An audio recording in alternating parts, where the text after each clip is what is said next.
So many games that I want to play on the channel. I wish I had some sort of guidance to help me decide.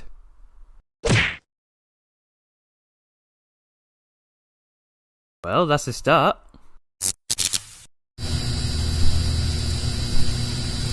Greetings fellow flatcaps and welcome to the Spectrum. I'm afraid I'm going to have to give you somewhat of a disappointing episode today, as today's game doesn't have much of an interesting legacy to go off. Yet in its prime, Atari's 1977 title Combat was pretty ambitious for its time. A top-down shooter that was two-player only and focused on player versus player like many games of its time. Believe it or not, games were dominantly versus in the 70s before single-player experiences took the lead. It was a launch title for the Atari 2600 and entertained many eager players. For a limited time, as it's easily forgettable despite how enjoyable it might be. And why is that? Well, we'll get to that in time, because, as is becoming a tradition on this channel, we need to go back in time a little bit before the game was even released to see where it got its roots from, and this time it is actually important that we do. There were two games that inspired Combat, both of which were also made by Atari, and unfortunately I wasn't able to try either myself, but I was able to find video footage of said games. So let's quickly look at the timeline and see how Combat came to be. Starting in 1974, the first game is simply named Tank, an arcade game where two players take control of a tank and try and kill each other. Then in 1975, Jet Fighter is released, an arcade game where two players take control of jet planes and try to kill each other, only this time in the typical English sky. Then in 1977, Combat is released, a home console game where two players take control of tanks, biplanes or jet planes and try to kill each other. I told you it was going to be quick. If all these games sound the same, then congratulations, you spotted one of the earlier times of Todd Howard syndrome, where they released the same game over and over with very little difference. Okay, so, from the beginning, Tank was a two-player only game that let players fight each other in a maze full of landmines.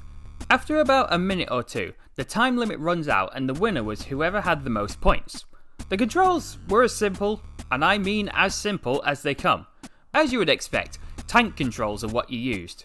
You know, that one control scheme that was so popular they gave it to game characters that aren't tanks? Except rather than using a D-pad, you're actually using two sticks which control each of the treads on the tank. Any buttons you had shot your cannon. The monochrome graphics were as simple as they got, but it looks like being the black tank made it harder to see, not just against the background, but you might even lose yourself in the black landmines, or maybe even hide as one. At least it had decent sound effects. Listen to this baby purr. Back up. Boom, got him. That's real, by the way, the cabinet does sound like a cat purring. Jet Fighter followed the same premise but removed the maze and mines, instead adding nothing, and keeping the grey background. Looks pretty dull, doesn't it? Well, the cabinet may have had a layer of acetate over the top with clouds drawn onto it. I'm not entirely sure if this is the case, but at least some of the cabinets had clear plastic over the top to achieve the same effect.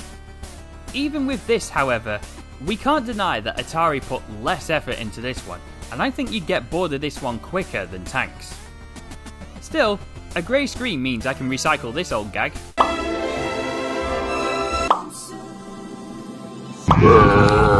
The controls were almost the same, except now you constantly move forward and you have a single stick to control your plane, which not only controls your direction, but your speed as well. Shooting was the same, but now bullets that went off screen could emerge on the opposite edge. As for the sounds, well, going from a cat purring to a banshee that won't stop screaming at you. Go through the clouds. Get one more shot off. Both of the games received average attention from arcade goers. Atari then decided to do some very unusual math. Average game plus average game equal good game? Well, they gave it a go when they decided to combine both Tank and Jet Fighter and release them in a game collection which they named Combat. Pretty much anyone who had an Atari 2600 got this game, as it was a launch title that came boxed in the console until 1982. The cartridge boasted that it had 27 different games on it. Holy shit, that's a lot of games. Boot it up, let's go!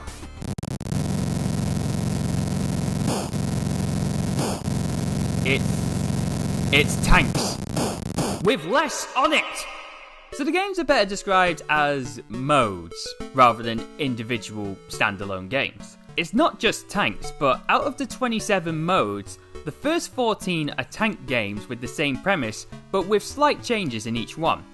The mines and walls are gone, and you and a second player... Oh, what's that? You don't have a second player? Because crippling social anxiety? Then you by yourself will fight a stationary tank in an enclosed green space. Shoot the other tank to score a point, and the highest score at the end of the time limit wins. The controls? They're what you expect them to be by now. Turn, forward, backward, and shoot. Thus concludes the analysis of Mode 1. Mode 2 is the same, but now with walls. Mode 3, your bullets send opponents flying a long way. Mode 4 sends your opponents flying a short way, but this time on a new map. Mode 5 sends them flying again on the same map, but also glitches you out. And this is where I'm going to pause to reveal the unusually odd way that the games were reviewed. The reviewers had split up the sections of the different modes. 1 to 5 were the standard tank modes, and were given a 6 out of 10 and praise for the sound effects.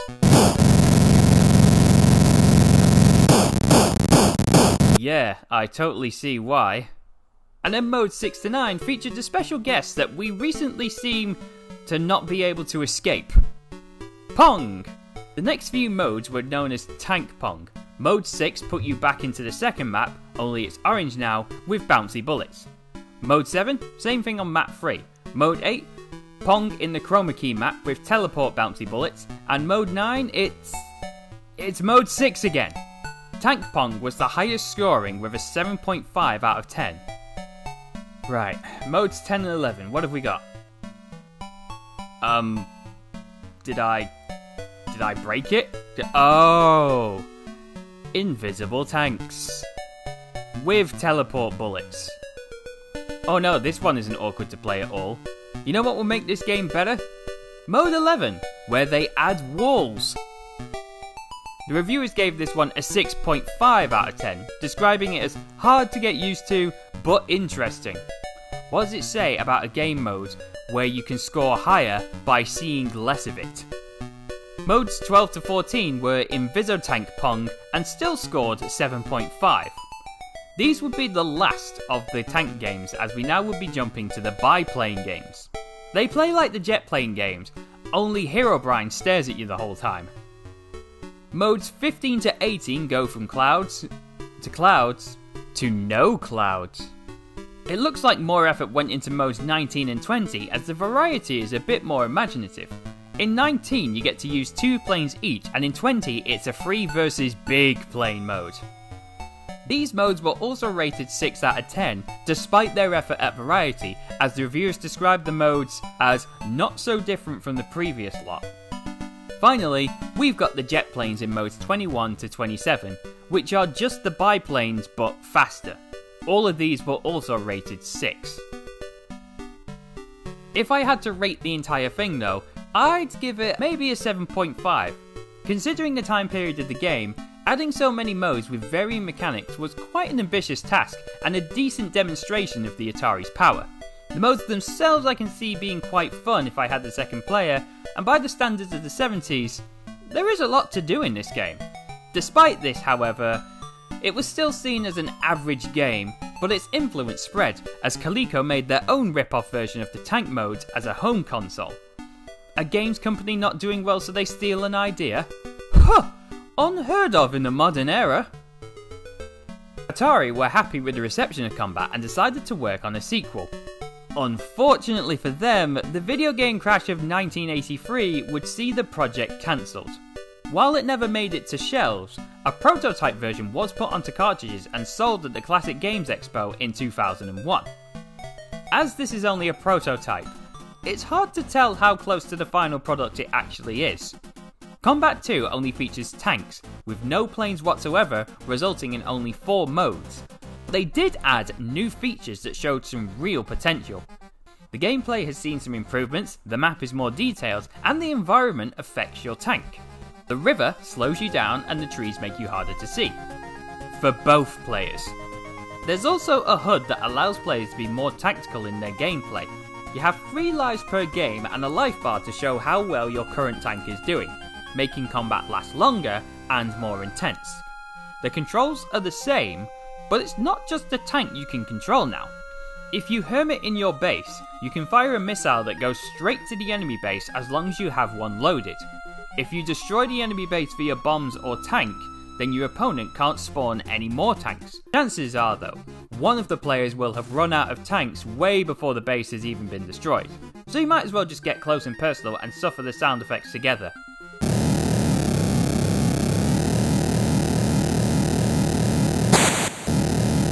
Or on your own, because it's still a 2-player only game if you have social anxiety like me. Mode 2 is the same thing, but with walls. Yet Atari introduced another ambitious and somewhat unheard of feature into the 3rd and 4th modes. In these modes, you get to design your own cover on your side of the field. Mode 3 uses trees, while Mode 4 uses walls. This is a really cool idea, and you can do whatever you want with the cover. Make it messy, make a maze, spell out words. This looks like it could have been a really good title if they were able to finish it. With this incomplete prototype, combat would fall out of Atari's eye like an unwanted child, and then they wouldn't do anything else with the series ever again. Until 2001 came along. In this year, Atari would be purchased by the famous armadillo Infogrames, and old games would be reimagined for the public. Ah yes, that flawless business plan. Combat was one of those titles, going from a 2-player top-down shooter to a futuristic 3D shooter platformer. This Windows game strays as far as you can imagine from the original format. Your goal is kind of unclear. Ultimately, you need to reach the end of the level and enter a portal. How the portal spawns, I'm not entirely certain. The game won't tell you, but from what I understand, either when you've killed enough enemies, survived long enough, reach a location, or maybe just when the game decides. Or when it crashes! Starting with the tutorial, you learn the somewhat strange control scheme. Using a keyboard, it takes 2 hands to operate the movement of the tank. The arrow keys move it forward, backwards, and turn it. Space, shoot, and to strafe, it's Z and C, with X as the emergency brake. And I'll be honest, it's quite tricky to get used to. Later on, you learn of the 4 categories of pickups: health, offensive, defensive, and points. Point pickups actually having a use because you get extra lives when you hit milestones. Remember when points mattered? Final level teaches you how to open doors, and with that, your license to kill whatever the enemy is and whoever they are in this non-plot driven game is yours. Level 1 starts out easy enough. Survive enough enemies until the portal opens up. Now that I'm in an actual level, I'm starting to see issues with the tank controls. You float everywhere. The momentum you gain from moving will make the arc of your turns force you way off course, sometimes to death. On the plus side, it does make the task of hitting me harder for the enemies. The floating wasn't too bad here. That's because the arena was near enough just a square. Try it on a level designed like a racetrack and hitting every single wall you come across. Hitting a wall doesn't hurt your tank, but it will leave you open to attacks for a brief second as you try to recover. Should you happen to get stuck, not only are you open to an attack, but you can also still be hurt during your iframes. If you happen to die, the game respawns you at the closest spawn point. Keyword closest spawn point. There were times where I would get to, say, the middle of the level, die and respawn there, but then I would die at the end of the level and respawn back at the start because that was the closest spawn point. Not frustrating at all. The sound feels very slapped together.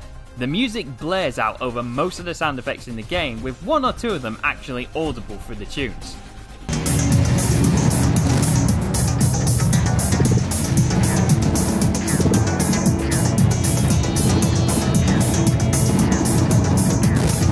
Getting through the first few levels wasn't too bad. Navigating them was quite tricky because of the controls, and the variety of enemies did offer somewhat of a challenge, but most of it was being able to actually hit them in the first place. However, the game then took a sharp difficulty spike when I reached the first boss, the mother of all Roombas. The first phase was easy enough to figure out. Shoot the mini Roombas on wires to expose the turrets. The next phase is to shoot the turrets, which will not be destroyed. I'm not sure if it's a problem with a copy of the game I've got, or the turrets are just really that tough, but shooting the turrets did bugger all. It just went on, and on, and on, and on, and on, and on, and on, and on, and on. After 10 minutes trying to beat it, I YouTubed it to see if I was doing something wrong, and no, I wasn't. The Roomba is just tanky as all bollocks. Played it through again to see if I could actually beat it, because maybe the game just needed to restart. Nope, I died again and gave up because I was just so bored fighting that thing. I just kept shooting and there was no indication whether or not I was actually doing any damage, and they just wouldn't die. I was so fucking bored. To all aspiring game developers out there, hitting spacebar over and over on a boss that won't die this early in the game is not fun or rewarding if you manage to kill it. Up until that drag of a boss fight, the game was okay. It honestly felt like one of those games you occasionally get for free with cereal boxes. Oh god, I'm showing my age now, aren't I? Competent enough, but marathoning it will be very hard to do. Both Combat 1 and 2 would make appearances in Atari Collection games in 2011, but this 2001 title would be the last thing that ever added to its legacy. So, Combat. What did I think? It's certainly ambitious, it had an idea and wanted to give players a literal battleground to fight each other with. The first game was a good start, but felt more like a tech demo, and the sequel could have been one of Atari's best if they ever got to finish it. Despite that though, I did enjoy this game to a degree and could see the appeal of it. So Combat, I am filing under yes. How about you though? Did you like this game? Did you play it as part of your childhood? Is there anything about it that looked appealing? Were there any games I missed out? As always, let your thoughts be known down below. And I apologise if this episode was a bit shorter and maybe just as underwhelming as maybe some of the episodes. However, that's definitely not going to problem in the next episode with the game we're going to be covering. And I've been really looking forward to this one. So thank you everyone for watching. Much love and appreciation to you all. And remember, you're always welcome at the Spectrum.